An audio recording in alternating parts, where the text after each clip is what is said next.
All right, what do we got? Looks like 64 yards to the pin. About 64 mile per hour winds. Dude, there's no wind. Hang my 64-degree wedge. What's in with you at 64? Are you 64? .com!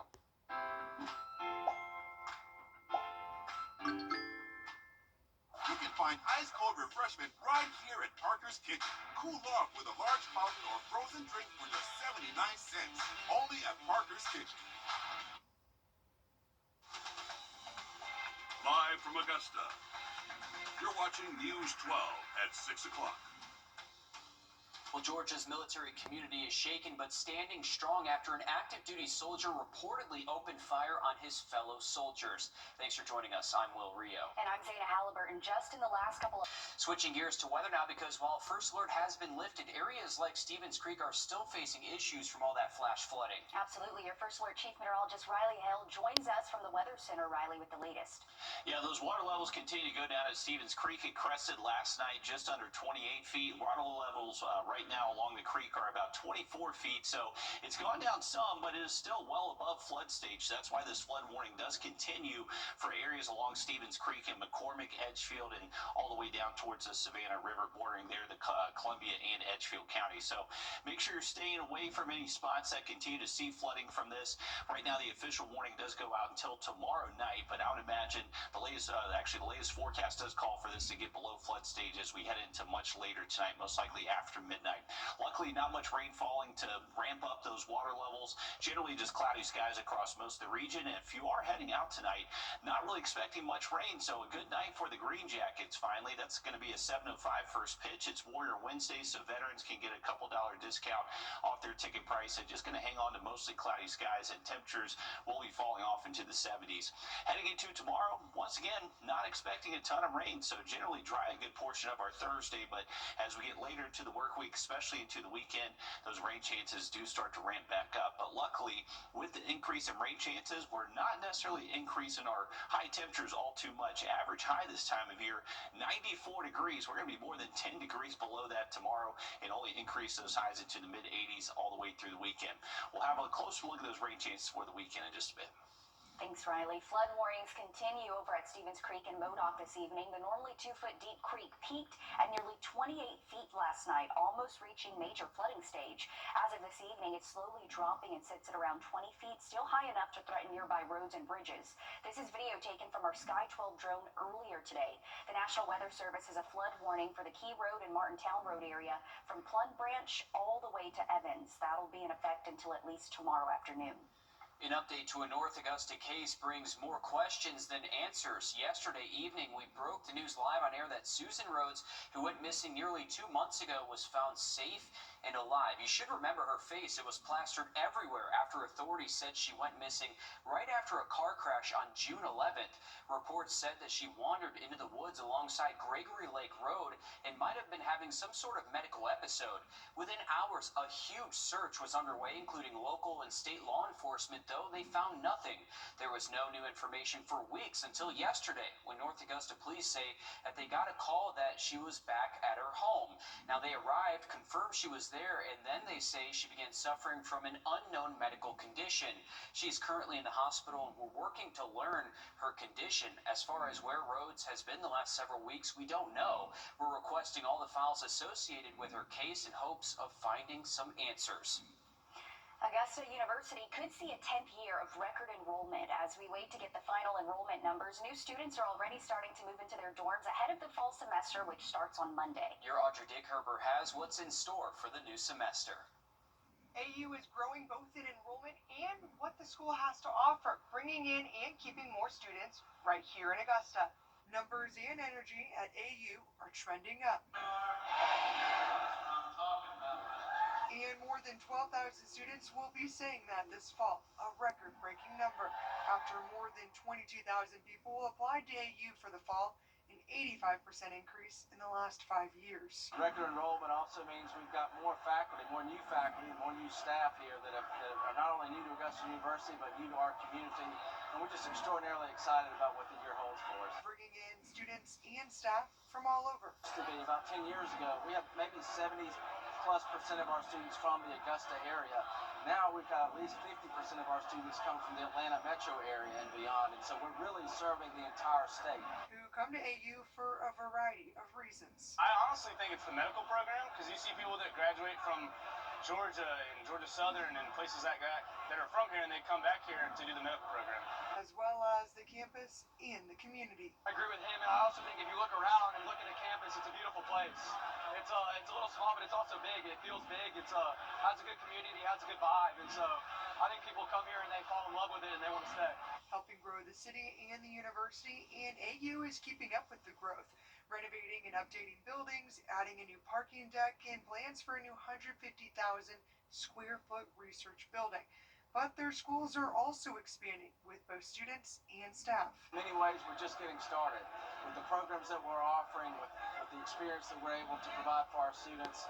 Augusta University is onward and upward, and we're excited to be part of it. And excitement felt in and out of campus. It's all like very homey. Everyone's really nice, and it's like awesome, and it's just great here.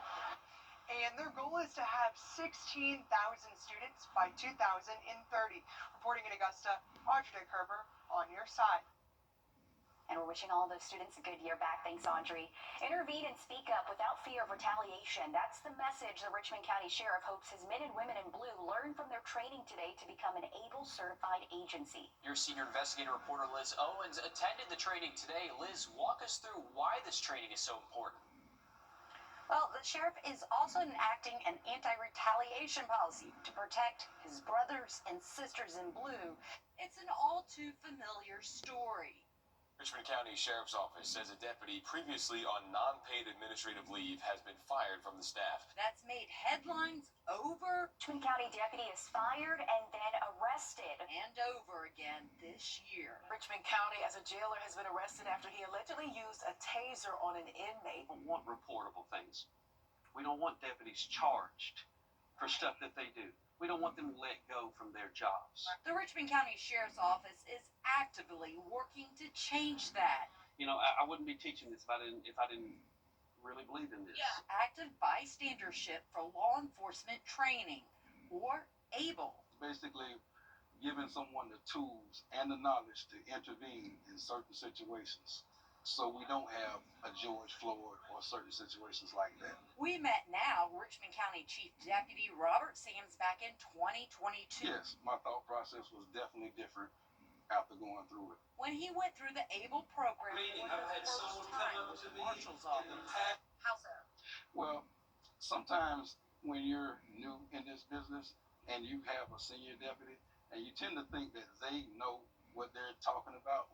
The Richmond County Sheriff's Office will become the 7th ABLE certified agency in Georgia. The program, backed by the FBI, aims to prevent misconduct, avoid mistakes, and promote officer health and wellness. You know what may be ethically and morally wrong, so you tend to not step in because you think that that person knows what they're doing, when they may be making a mistake that could cost someone their life, their job, or bring discredit upon the agency.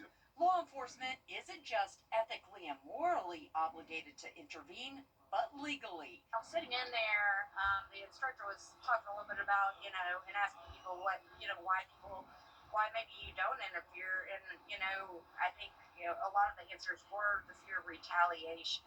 Is that, how is that thought process going to change under this administration? Well, retaliation should never be a thing. For us, I'm coming by here every day. When the sheriff comes back in town, he'll be definitely coming by our command staff. We're going to let the people know that retaliation will not happen if they step up and do the right thing. We have to be able to listen and use the tools around us. And sometimes those tools are other people that may not have the experience that we may have. And you just have to use every piece to solve the puzzle. And just step up and just speak up. So, Sheriff Eugene Brantley sent this letter to Project ABLE members, writing, "We will support the Thin Blue Line by highlighting the deputies that exercised their voice, spoke up, and intervened with their fellow officer. We will teach that having an officer's back is having the courage to speak up and take action when required." So far, more than 400 law enforcement agencies across the nation are now ABLE certified. And thanks for breaking all of that down and going today for us, Liz. Good to see that training here at home. Yeah, it's almost like if you see something, say something, which is something that law enforcement tells the public quite often. Now doing it in their own office as well. Thanks for that, Liz. Former Georgia Labor Commissioner Michael Thurman says he wants to... Aiken County's former director of voter registration is found guilty of stealing more than $168,000 in Social Security benefits. After a short federal trial, 61-year-old Cynthia Holland was found guilty of keeping her late mother's Social Security payments for 9 years, from 2013 until 2022. Officials say Holland didn't report payments still coming through after her mother's death and instead pocketed that money. This was uncovered when the Social Security office began its death match project. She faces up to 10 years in federal prison and a fine of up to $250,000. Well, a little change of pace for us over the next 24 hours. Rain chances will go down heading into tonight and tomorrow, but starting to ramp back up again for the weekend. We'll have a look at that for you just after the break. And still ahead, some students at Thompson High School were surprised with free tech. We've got that and more next. Time and Temp, brought to you by your First Alert weather team. Working with 50 brands under one roof. Better sleep starts here, only at Ashley. Now, your First Alert weather with Chief Meteorologist Riley Hale. Well, if you are heading out to the Green Jackets game tonight, it does look mostly dry. We are going to hang on to this cloud cover that you can see from our camera here at SRP Park. You can also notice the Savannah River very muddy thanks to that flood warning currently still in effect for Stevens Creek. So that leads to very muddy waters downriver for us here around downtown. Temperatures, if you are heading out, still in the low 80s. That's pretty much as high as we've been able to get again today. But it feels like 85, so a touch more mugginess in the air today. And that's going to continue over the next couple. But heading out to the bus stop tomorrow morning, you shouldn't really need the rain gear. We're expecting cloudy skies. Temps will be in the upper 60s. Even later into the afternoon, generally just expecting a mostly cloudy day with not a ton of rain out there. So luckily a little bit different than the very wet conditions that we've had over the last several days. Now, it's not necessarily going to last a long time. We are expecting the chance for at least some isolated showers and thunderstorms by Friday. You can see that does ramp up a little bit more heading towards our Saturday and Sunday. That coverage of rain definitely expected to increase once we get towards the weekend. Now, the weekend forecast, those high temps will be around 85 degrees, so not necessarily expecting a huge warm-up out there, but each day those showers and storms are anticipated mainly later into the afternoon and to the evening hours. So if you have plans early into the day, Saturday and Sunday, those do look mostly dry, but it's going to be later into the day. We're going to have to keep an eye on those shower and storm chances. Here's a look at the setup heading into the weekend. So a stalled front just kind of south of us and off the coast. That will be able to sling in some rain as we head later into our Saturday afternoon, and most likely going to see that repeat into our Sunday. So just a heads up for those outdoor plans. Here's a look at your full 7-day forecast. Low to mid 80s out there through the weekend, not hitting the 90s until next week. Sounds good. Thanks, Riley. And Columbia County District 2 Commissioner Trey Allen. New year, new laptops. Today, dual enrollment students at Thompson High School were surprised with free laptops. Students tell us it was a huge and very welcome surprise. I'm so excited because I was just thinking about needing a new computer to go to college soon, and was discussing it with my mom and grandma, and to find out that I now have a new computer, it just takes my worries away for it. I didn't know. I was wondering. I'm like, what am I walking into? I see balloons. I know something exciting, and just to see these laptops, wow! I couldn't imagine this. I'm so grateful for it. And it came at a perfect time. This is part of Comcast's plan to invest millions into McDuffie County to expand broadband service. The company has done this before. Back in March, 75 laptops were donated to the Boys and Girls Club of Greater Augusta, along with a free Wi-Fi zone and a $35,000 donation. Well, North Augusta football isn't just battling the best in the state, they're battling themselves. A look inside the nest and the expectations that come with it next in sports. First Alert Radar, powered by Jim Hudson Automotive Group. After doing it all, long live the lazy. On this day in 1965, a victory for America's civil rights movement as President Lyndon Johnson signs the Voting Rights Act. The law lifts barriers in segregated states aimed at preventing black voters from exercising their right to vote. All right, thank you for that, Zana. Looking at our tropical outlook over the next several days, we're continuing to monitor a wave of low pressure just off the Carolina coastline. Good news from the National Hurricane Center. They dropped the chance of this to about a 30% chance it would develop into a named storm. And the thinking earlier this week is that it would drift a little bit westward. Now we're expecting this to really turn towards the northeast. So luckily away from us here in the CSRA.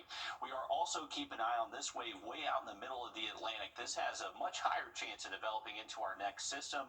It is expected to be just north of the Lesser Antilles as we get towards around this time next week. So we are going to keep a close eye on that one as well. Here's a look at our in-house model for what it's expecting with that wave just off the Carolina coast the next few days.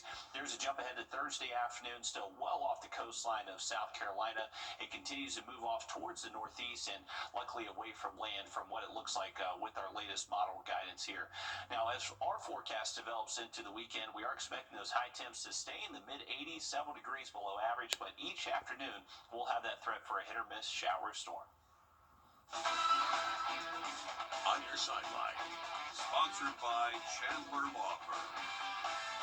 Burke County and Barnwell football programs both made it to state last season. North Augusta probably should have went too.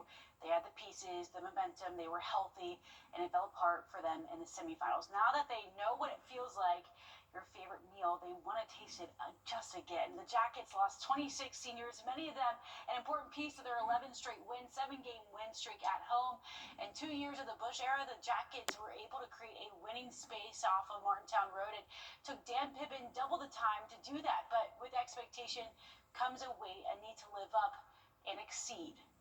We know the expectation, but at the same time, it's all about us controlling what we can control, come out here and try to get 1% better each and every day. We understand there's a target on our back, but at the same time, if you're doing what you need to do, then we'll continue to get better and we'll continue to move forward.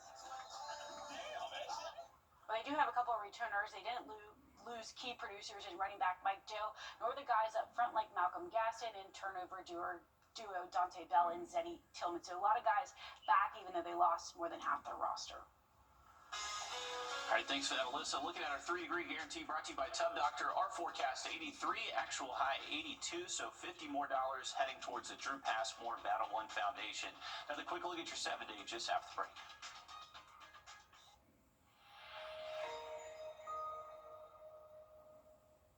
In this rap battle, we have the big Fresh finds, local flavor. Your way to shop, dine, and save.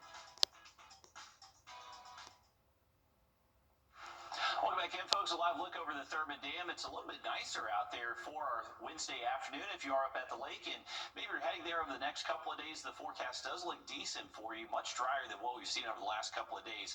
Take a look at our fish and game forecast. You got a decent peak around midday tomorrow and just before sunset heading into our Thursday evening, and we are getting close to a full moon. That full moon in August is actually going to be happening this weekend, so that can impact the bite a little bit.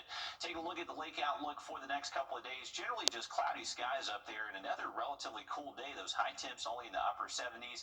By Friday, we will increase that chance for maybe a late day shower storm just a tad. Not expecting that to be too widespread. So if you do have lake plans Friday, I wouldn't necessarily cancel them. Just have that first alert weather app close by. What's impressive is that lake temperatures right now are at 80 degrees. Just about a week ago, they were at 90 degrees. So thanks to all this cooler air we've seen, all the cloud cover, that has really dropped those lake temps significantly over the last week or so. 7-day forecast does show those storm chances continue into the weekend. That will mainly be in the afternoon and evening.